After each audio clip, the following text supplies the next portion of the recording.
রাসূল করিম সাল্লাল্লাহু আলাইহি ওয়াসাল্লাম বলতেছেন যে শাবান শাহরি, যে শাবান মাস আমি রসুলের মাস, অতএব শাবান মাস অত্যন্ত দামি মাস। আনাস ইবনে মালিক রাদিয়াল্লাহু তাআলা আনহু বর্ণনা করেন, রাসূল করিম সাল্লাল্লাহু আলাইহি ওয়াসাল্লাম বলেছেন যে রজব মাস এরকম দামি যেরকম সারা পৃথিবীর সকল কালাম থেকে, সকল কথা থেকে আল্লাহ সুবহানাহু ওয়া তাআলার কালামুল্লাহ শরীফের মান মর্যাদা যেরকম বেশি। বলে শাবান মাস অন্যান্য সকল মাস থেকে এত দামি যেরকম সকল নবীর উপর আমি জনাবে মুহাম্মদ রাসূলুল্লাহ সাল্লাল্লাহু আলাইহি ওয়াসাল্লাম দামি। বলে রমজান মাস এত দামি যেরকম সমস্ত মখলুকাত থেকে আল্লাহ সুবহানাহু ওয়া তাআলা দামি। তাহলে শাবান মাস অত্যন্ত মর্যাদাপূর্ণ মাস। আয়েশা রাদিয়াল্লাহু তাআলা আনহা রাসূল করিম সাল্লাল্লাহু আলাইহি ওয়াসাল্লামকে জিজ্ঞাসা করেছেন, ইয়া রাসূলুল্লাহ, আপনি কেন এই মাসে এত বেশি বেশি রোজা রাখেন?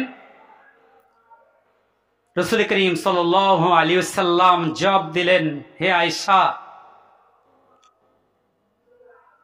এই মাস এমন একটি মাস, এই মাসে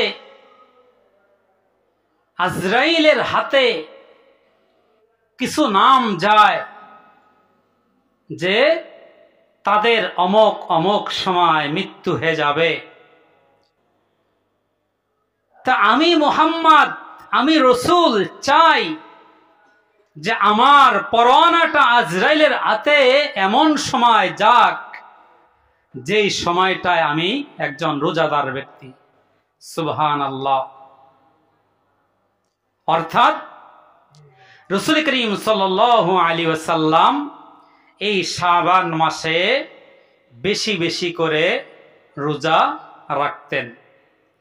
দেখেন, সাধারণ নিয়ম অনুযায়ী আমরা দুনিয়ার যদি যে কোনো জিনিস করতে গেলে তার আগে একটা প্রস্তুতি আছে। যে কোনো জিনিস, সেটা পড়ালেখার ক্ষেত্রে হোক, পরীক্ষার ক্ষেত্রে হোক, প্রথম সাময়িক, ষান্মাসিক, অ্যানুয়াল এক্সাম হোক, বার্ষিক পরীক্ষা যখন আমরা দিই তার একটা প্রস্তুতি আছে। কোনো বিবাহ শাদী হয় তার আগে একটা প্রস্তুতি আছে। যে কোনো জিনিস, যত কার্যকলাপ আছে দুনিয়ার, আমরা যখন এগুলা করি, এগুলো করার আগে একটা প্রস্তুতি গ্রহণ করি। কারণ যখন এই কাজটা শুরু হবে, এই কাজের টাইমটা শুরু হবে, তখন যেন ওই কাজের কোনো ব্যাঘাত না ঘটে, কমতি না হয়, ত্রুটিপূর্ণ না হয়, সঠিকভাবে কাজটা যাতে করতে পারি, এই জন্য আমরা প্রস্তুতি গ্রহণ করি। আল্লাহ সুবহানাহু ওয়া তাআলা সামনে যে রমজান মাস আসতেছেন, এই রমজানকে স্বাগত জানানোর জন্য, রমজান মাসে পাপকে দূর করার জন্য, বান্দাকে পুত এবং পবিত্র করার জন্য আল্লাহ সুবহানাহু ওয়া তাআলা তিনটা মাস দিয়ে দিয়েছেন, রজব, শাবান, রমজান, অত্যন্ত দামি করে। কারণ যখন একটা মেশিনের চাকা ঘুরতে থাকে, এটা যখন অফ করা হয়, বন্ধ করা হয়, সাথে সাথে বন্ধ হয় না। একটা গাড়ি ইচ্ছা করলেই যেখানেই ব্রেক করুক সেখানে কিন্তু থেমে যায় না।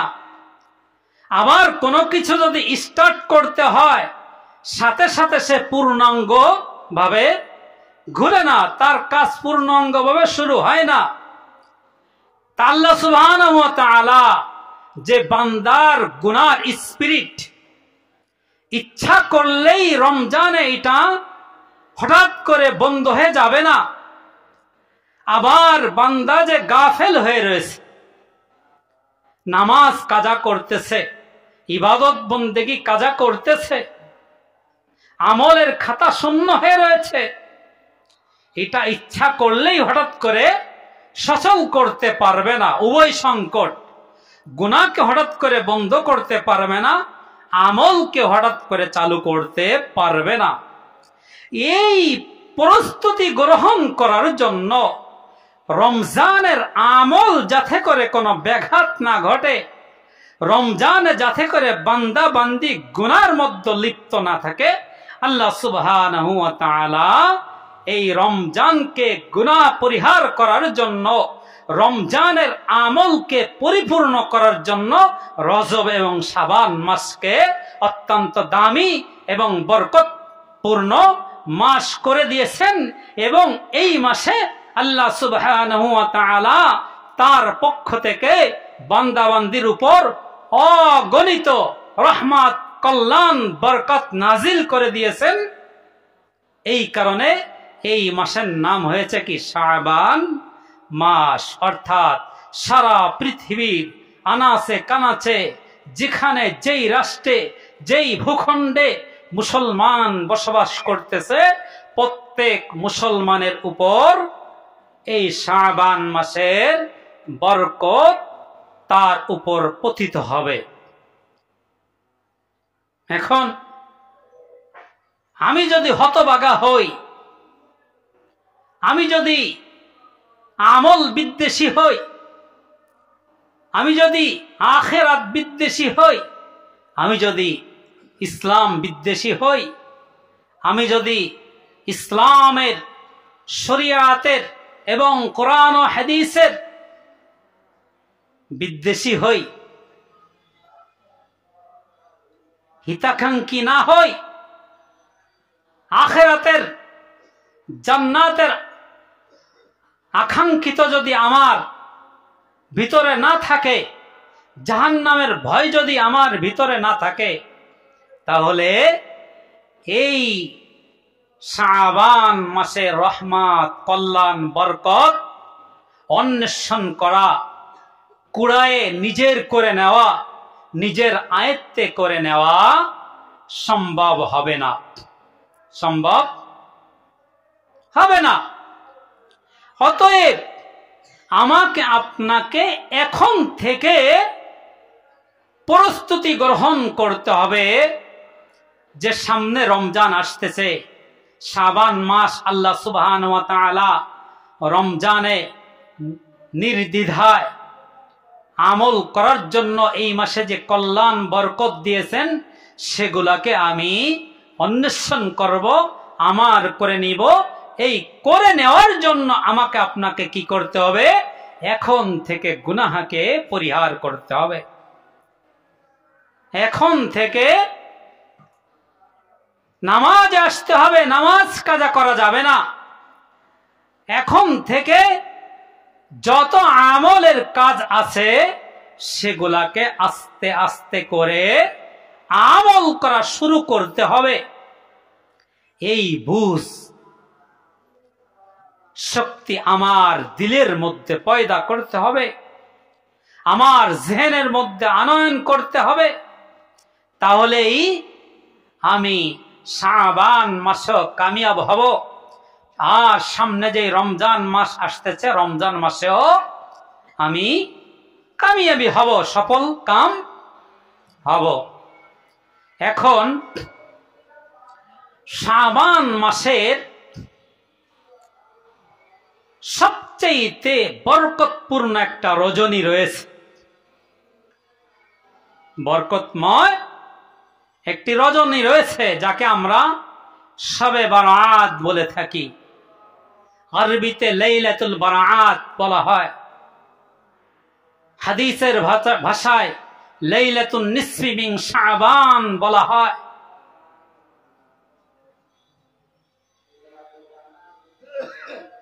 শবে বারাত সব ফার্সি। রাত্র, বারাআত মানে মুক্তি, অর্থাৎ মুক্তির রাত্র। কি থেকে মুক্তি পাবেন?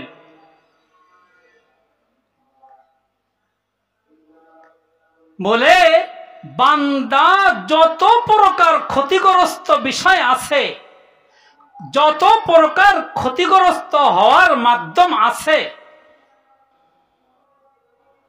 বলে সকল প্রকার ক্ষতি থেকে, সকল প্রকার ক্ষতিগ্রস্ত মাধ্যম থেকে আল্লাহ সুবহানাহু ওয়া তাআলা এই মাসে মুক্ত করবেন। কত বড় সুসংবাদ আমার আপনার জন্য, কত বড় নিয়ামত, কত বড় কল্যাণ, কত বড় বরকত আল্লাহ সুবহানাহু ওয়া তাআলা আমার আপনার জন্য দান করেছে।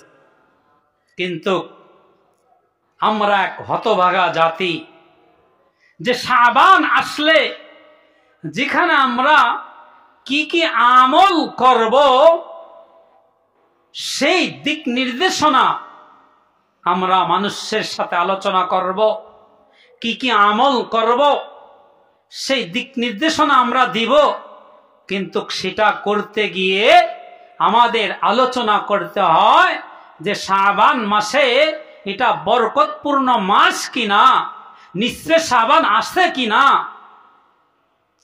শবে বরাত আছে কিনা, লাইলাতুল বরাত আছে কিনা, এটাকে আমাদেরকে প্রমাণ করতে হয়। দেখেন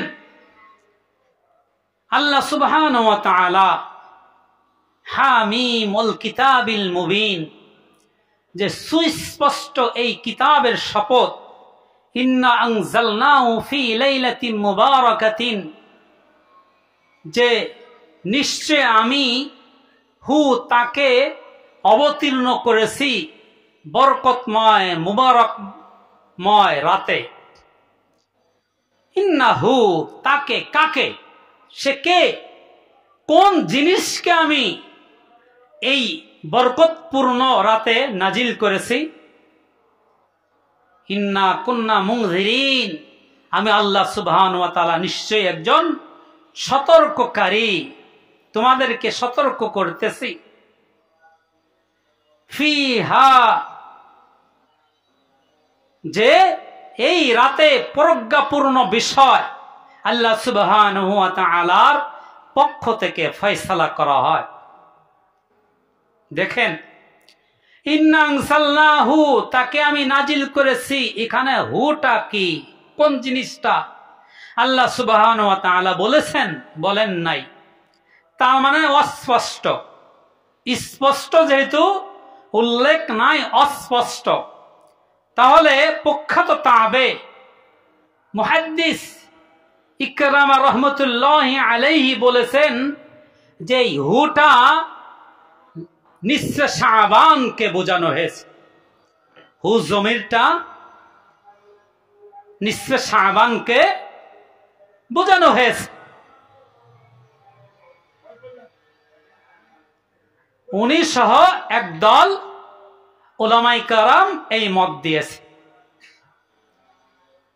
আবার হু যেহেতু অস্পষ্ট,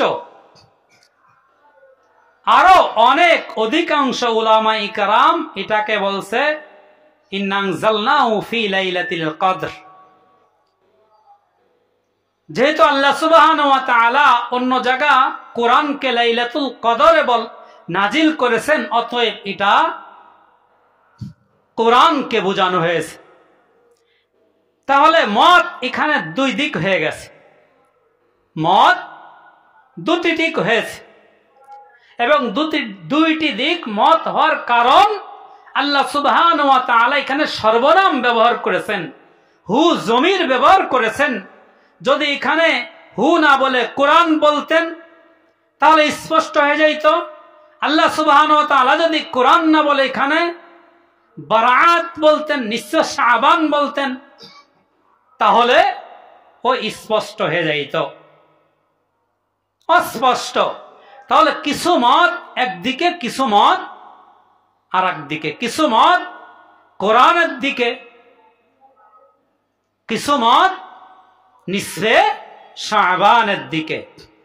এখন এই আয়াতের ব্যাখ্যা করতে গিয়ে তাফসীর রুহুল মানি, তাফসীরে জালালাইন, তাফসীরে মাআরিফুল কোরআন যারা লিখেছেন তারা এটাকে বলেছেন যে এটা নিসফে শাবানকে বোঝানো হয়েছে। হাদিসের কিতাবের মধ্যে ইবনে মাজা শরীফ, মিশকাত শরীফ সহ অনেক কিতাবের মধ্যে নিসফে শাবান সম্পর্কে হাদিস বর্ণিত হয়েছে।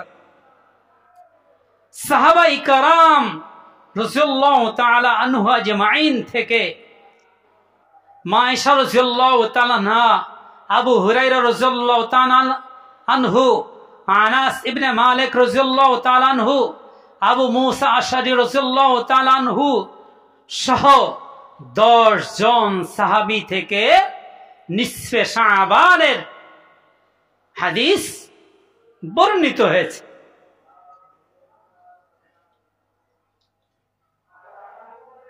তাহলে কোনোভাবে একেবারে নির্বোধ আমলের শত্রু না হলে, ধর্মের শত্রু না হলে, কোরআনের শত্রু না হলে, হাদিসের শত্রু না হলে এগুলা কেউ অবিশ্বাস করতে পারে না। এখন আমাদের তো একটা দল আছে, তারা এই দিন নিসফে শাবান মসজিদকে তালাবদ্ধ করে দিয়ে বন্ধ করে দিবে। তারা এটাকে বিদআত, হারাম, নাজায়েজ ঘোষণা করবে। অথচ আমরা যদি একটু আমাদের সেন্স দিয়ে বোঝার চেষ্টা করি যে নিসফে শাবান আছে, এ সম্পর্কে অসংখ্য হাদিস আছে। আহলে হাদিসের এক ভাই ওয়াজের মঞ্চে তাকে হাত ধরে ফেলেছে যে আপনি নিসফে শাবান সম্পর্কে হাদিস আছে না নাই? তিনি বলছে আমি 200-এর অধিক হাদিস, 200-র অধিক হাদিস নিসফে শাবান সম্পর্কে দেখেছি, কিন্তু এগুলা জয়ীফ, এগুলা জয়ীফ। বলেন তো বাজান, আমি একজন মনে করেন ব্যারিস্টার, আর একজনও ব্যারিস্টার, অথবা একদিকে হাজার হাজার ব্যারিস্টার, আর একদিকে শত শত ব্যারিস্টার। এখন শত শত ব্যারিস্টার যদি বুঝে যে এটা জাল হাদিস, এই আইনটা রাষ্ট্রদ্রোহী, রাষ্ট্রের বিপক্ষে, তাহলে হাজার হাজার ব্যারিস্টার তাদেরও তো বুঝবে যে এই আইনটা রাষ্ট্রের বিপক্ষে, সাধারণ নিয়ম। অথবা 2 জন ব্যারিস্টার একটা আইনের ল কি, দিক নির্দেশনা কি, সে যেরকম বুঝবে আর একজন একইভাবে বুঝবে। আমি কাজী নজরুল ইসলামের এক ক্লাসের স্টুডেন্ট হয়ে কাজী নজরুল ইসলামের কবিতা পড়ে যা বুঝেছি, আমার সহপাঠী আর একজন পড়ে একই জিনিস বুঝেছে। তাহলে এক পক্ষ বলে দিল যে জয়ীফ, এ হাদিস মানা যাবে না, আর এক পক্ষ এটাকে সহি বলল, তার মানে ভেজাল আছে, একটু সমস্যা আছে। এখন আমি ধরে নিলাম যে শবে বরাত সম্পর্কে কোনো হাদিসও নাই, কিচ্ছু নাই, এই দিন সম্পর্কে কোনো দিক নির্দেশনা নাই। এখন আমি আপনাদেরকে যদি বলি যে ভাই সকল মুসলমান আসেন আজকে রাতটায় আমরা আল্লাহ সুবহানাহু ওয়া তাআলার ইবাদত বন্দেগীতে কাটাবো, আমার ডাকে সাড়া দিয়ে মানুষ মসজিদে চলে আসলো। এখন আল্লাহ সুবহানাহু ওয়া তাআলা তো খুব রাগান্বিত হয়ে গেছেন যে হে আমার বান্দারা, তোরা সারা বছর নামাজ পড়স না, ফরজ নামাজ কাজা, জুমার নামাজ কাজা, ঈদের নামাজ কাজা, আর আজকে এক মৌলবীর ডাকে সাড়া দিয়ে মসজিদে চলে আসছস, আমার বান্দার খাতা থেকে নাম কেটে দিলাম। আল্লাহ সুবহানাহু ওয়া তাআলা তো মনে হয় এই মন মানসিকতা রাখেন? এমন নাকি? না, এই আশার কারণে ইয়া আইয়ুহাল্লাযীনা আমানু তুবু ইলাল্লাহি তাওবাতান নাসুহা, আল্লাহ সুবহানাহু ওয়া তাআলার কুদরতি পায়ে এক সিজদা মারার কারণে তার বাকি জিন্দেগি হিদায়েতের আলোয় আলোকিত হয়ে গেছে। হতে পারে না? হয় না? হয় কি হয় না? বলে একদিনের ওয়াজ নসিহত শুনে তার বাকি জিন্দেগি হিদায়েতের নূরে নূরান্বিত হয়ে গেছে। হয় কি হয় না?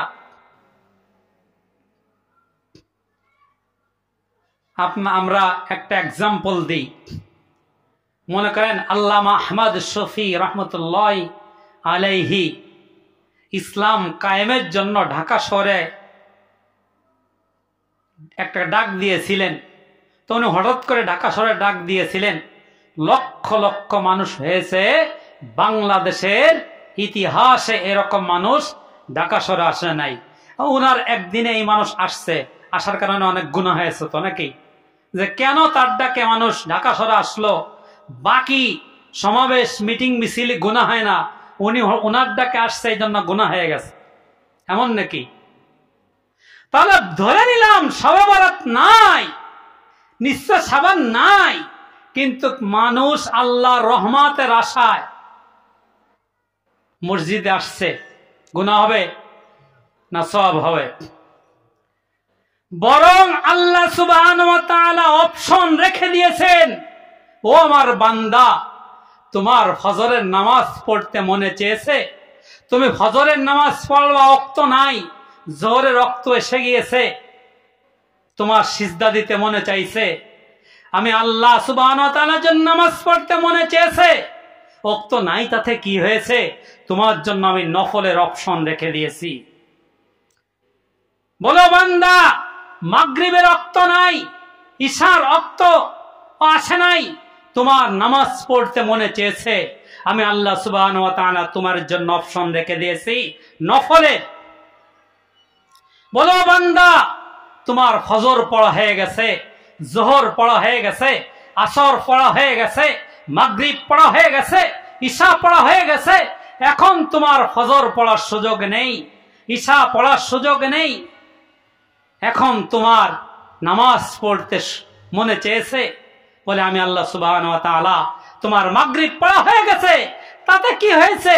আর মাগরিব পড়তে পারতেছ না, ঈশা পড়তে পারতেছ না, আমি আল্লাহ সুবহানাহু ওয়া তাআলা তোমার জন্য নফলের অপশন রেখে দিয়েছি। অর্থাৎ সূর্য উদিত হওয়া, দ্বিপ্রহরের সময়, সূর্য অস্তমিত হওয়া ছাড়া বাকি যে কোনো সময় আমি আল্লাহ সুবহানাহু ওয়া তাআলা আমার বান্দার জন্য নফল নামাজ পড়ার অপশন রেখে দিয়েছি। তোমাদের জন্য আমার দরজা খোলা রেখে দিয়েছি, আমার কুদরতি পায়ে সিজদা করার সময় সব সময় নির্ধারণ করে রেখে দিয়েছি। অতএব নিশ্চয় শাবান না থাকলেও মানুষকে ইবাদত থেকে যারা বঞ্চিত করে, যারা মসজিদে তালা দেয়, তাদেরকে মনে করতে হবে ইবাদতের শত্রু, আমলের শত্রু, কোরআন হাদিসের শত্রু, মুসলমানের শত্রু। বলে তাদের ভাষণটা, তাদের হেডলাইনটা কত সুন্দর, যে আমরা সহি হাদিস মানব, জয়ীফ হাদিস মানব না। এটা একটা চাইনা ডায়লগ। চাইনা ডায়লগ বুঝেন? মনে লাইট বিক্রি করে, বলে দামও কম, বিদ্যুৎ সাশ্রয় এবং আলো বেশি, বলে কি বলে না? তাহলে একটা লাইট আপনি বাজারে কিনতে গেলে 300 টাকা, চাইনা লাইট কিনবেন 100 টাকা, 200 টাকা বেঁচে গেল। আবার বিদ্যুৎ সাশ্রয়, আপনার একটা লাইট জ্বললে মাসে যদি 100 টাকা বিল আসে, ওটা জ্বললে হয়তো 20-30 টাকা আসবে। কথাটা ঠিকই আছে। আপনি কিনলেন, লাগাইলেন, লাগানোর পরে কি হবে? ফিউজ হয়ে গেল। এখন বাতি যদি না জ্বলে তাহলে তো বিদ্যুৎ এমনি সাশ্রয়, বাতি না জ্বললে বিদ্যুৎ তেমনি সাশ্রয়। আরে আমরা তো অনেক সময় একজন মানুষ ফরজ নামাজ পড়ে না, জুমার নামাজ পড়ে না, কোন কারণবশত কারোর আল্লাহর রহমতে আসান্বিত হয়ে নিসফে শাবানে মসজিদে চলে আসছে, বলে তার আমল নামায় এই একদিনের সব লিপিবদ্ধ হলেও হবে ইনশাআল্লাহ। হবে কি হবে না? না বন্ধ থাকবে? তাহলে আমরা সহি সহি বড় বড় আমল করতে গিয়ে অনেক সময় আমাদের আমলের খাতাগুলো জিরো। আমলের খাতাগুলো কি? জিরো। কিন্তু এই নিসফে শাবান এমন একটি রাত, এই রাতে অনেক যুবক আসে তার আমলের খাতাকে খুলতে। আসে কি আসে না? অনেক বিরুদ্ধ আছে তার আমলের খাতাকে খুলতে আসে। অনেক মা বোনের আছে পর্দা করে না, নামাজ পড়ে না, কোরআন তিলাওয়াত করে না, নিসফে শাবানে তাদের আমলের খাতাকে সচল করতে আসে। এই কারণে আল্লাহ সুবহানাহু ওয়া তাআলা খুশি হয়ে তাদের তওবাকে গ্রহণ করে বাকি জিন্দেগীর জন্য হিদায়েতের নূরে ভরপুর করে দেন। অকাল রাসূলুল্লাহ সাল্লাল্লাহু আলাইহি ওয়াসাল্লাম ফাকুমু লাইলাহা ওয়া সুমু ইয়াওমাহা, বলে তোমরা নিসফে শাবানে রোজা রাতে নামাজ পড়ো এবং দিনে রোজা রাখো। ফাইনাল্লাহ তাআলা ইয়ানজুলু ফিহা বিগুরুবিশ শামসি, যে যখন সূর্য অস্তমিত হয়ে যায় তখন আল্লাহ সুবহানাহু ওয়া তাআলা প্রথম আসমানে চলে আসে। ইয়াকুলু আলা মিন মুস্তাগফিরিন ফাগফির লাহু, বলে ও আমার বান্দা তোমরা কে আছো? অনেক গুনাহ করে ফেলেছো, আমি আল্লাহ সুবহানাহু ওয়া তাআলার কাছে ক্ষমা চাও, আমি আল্লাহ সুবহানাহু ওয়া তাআলা ক্ষমা করে দেব। বলে কে আছো রিজিকের অভাবে, আমি আল্লাহ সুবহানাহু ওয়া তাআলার কাছে রিজিক চাও। আলা মিন মুস্তারজিকিন ফারযুকহু, আমি আল্লাহ সুবহানাহু ওয়া তাআলা তার রিজিককে দিয়ে দেব। কে আছো ক্ষতিগ্রস্ত, ক্ষতির মধ্যে? আলা মিন মুবতালিন ফাউআফিয়াহু, আমি তার ক্ষতি থেকে মুক্ত করে দেব। আলা কাজা আলা কাজা হাত্তা ইয়াতলু আল ফাজর, আল্লাহ সুবহানাহু ওয়া তাআলা মানুষের বান্দা বান্দির এক একটা সমস্যাকে উল্লেখ করে এইভাবে ডাকতে থাকেন ফজর পর্যন্ত। এখন তুমি বলে দিবা এটা জয়ীফ, এই হাদিস মানা যাবে না। আরে বেটা, তুমিও হাদিস পড়ছো, তুমিও 16 বছর পড়ছো, আমিও 16 বছর পড়ছি। তুমিও আমি কিছু পারি আর না পারি, আমি 25 বছর তালেবুল ইলম ছিলাম। 25 বছর আমার ছাত্র জীবন কেটেছে। তুমি যদি ওই হাদিসের নিয়ম অনুযায়ী, নিয়ম নীতি অনুযায়ী যদি বুঝো যে এটা জয়ীফ, এটা দুর্বল, এই হাদিস মানা যাবে না, তাহলে আমিও তো বুঝি। বরং তোমাদের উদ্দেশ্য হচ্ছে মানুষকে কিছুমাত্র সহি সহির নামে কিছু আমলের মধ্যে সীমাবদ্ধ করা, আর বাকি আমল থেকে মানুষকে খারিজ করে দেওয়া। এইভাবে অনেক সময় আমরা, অনেক মানুষ আছে ফরজ আমল করতে পারে না, অনেক নফল আমল করে। মানুষ নামাজকে কাজা করে কিন্তু তার দান সদকা জারি থাকে, থাকে কি থাকে না? এখন নামাজ কাজা করছে, ফরজ আমল, এই জন্য কি দান সদকা করা যাবে না? এখন কেউ যদি ফরজ নামাজ না পড়ে আল্লাহ সুবহানাহু ওয়া তাআলার কাছে সে হিসাব দেবে, এর মানে কি সে কোনোদিন নফল নামাজ পড়তে আসবে না? এর মানে কি এই যে সে নামাজ আসে নাই, এই কারণে সে নফল দান সদকা করতে পারবে না? এই মানে কি এই যে কেউ ফরজ হজ করতে পারে নাই, এই জন্য উমরা করতে পারবে না? ইসলাম কি এমন? এমন নয়। অতএব এদেরকে আমরা যারা না জানবো না বুঝবো, বিনা দলিলে এদেরকে আমলের দুশ্মন হিসেবে আখ্যায়িত করতে হবে। যারা আমাদেরকে আমল থেকে, সাবানের ফজিলত থেকে দূরে সরাই রাখতে চায়, তাদেরকে বিনা দলিলে শত্রু মনে করব যদি দলিল না জানে। আল্লামা রাজি রহমতুল্লাহ আলাইহি, শয়তান এসে চ্যালেঞ্জ করেছে যে আল্লামা রাজি, তোমার যে আল্লাহ আছে তুমি দলিল দেখাও। দলিল দেখাইতে শয়তান মানে তার যুক্তি দিয়ে কেটে দিয়েছে। আবার দলিল দেখাইতে শয়তান যুক্তি দিয়ে কেটে দিয়েছে। 100 দলিল পেশ করছে, 100 দলিল ইবলিস কেটে দিয়েছে। আল্লামা রাজি রহমতুল্লাহ আলাইহি বলছেন, এই শয়তান, আমি আমার প্রভুকে, আমার সৃষ্টিকর্তাকে মানব, এই মানার জন্য কি আমার দলিল লাগবে? আমি বিনা দলিলেই মানি আল্লাহ এক, সুবহানাল্লাহ।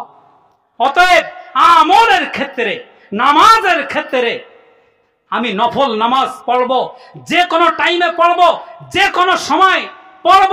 এর জন্য আল্লাহ সুবহানাহু ওয়া তাআলা নফল নামাজের জন্য কোন টাইম টেবিল ঠিক করে দেন নাই। অতএব নফল নামাজে যারা বাধা দেবে তাদেরকে আমরা আমাদের আমলের দুশ্মন হিসেবে আখ্যায়িত করব।